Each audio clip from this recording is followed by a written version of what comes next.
4. Is federal aid destroying America? I had a visit from a friend who has an all-too-common problem. He lives in hill country on a minor county road. There is only light traffic over that road, mostly by people who live there and some by people going through to fish or hunt in higher country. The county has decided to widen the road considerably and make a highway out of it. My friend has 2.5 acres. He will lose 1 acre to the highway, and about 3/4 of an acre will be rendered useless.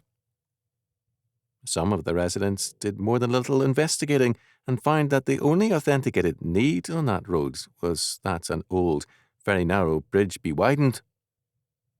At a Board of Supervisors meeting, they asked that the construction be limited to widening the bridge and that their homes and land be left untouched. The supervisor who answered him agreed that the only need was a wider bridge, but said, "We can only qualify for a federal grant for this road widening project." In the process, the bridge will be widened, but all of us will pay for an unneeded and costly road project. Incidents like this are commonplace all over the United States. All too many federal grants and aid are an invitation to unnecessary and costly projects. In the process, all of us are overtaxed. Local officials are seduced into new and costly projects, and we are pushed further into national bankruptcy. Moreover, the bankruptcy we're drifting into is both moral and financial. I said that my friend's problem is not an unusual one. Everywhere I go, I find people with like difficulties. If you knew the truth about many of the public works projects in your own neighbourhood, you would find similar examples of unnecessary work and spending.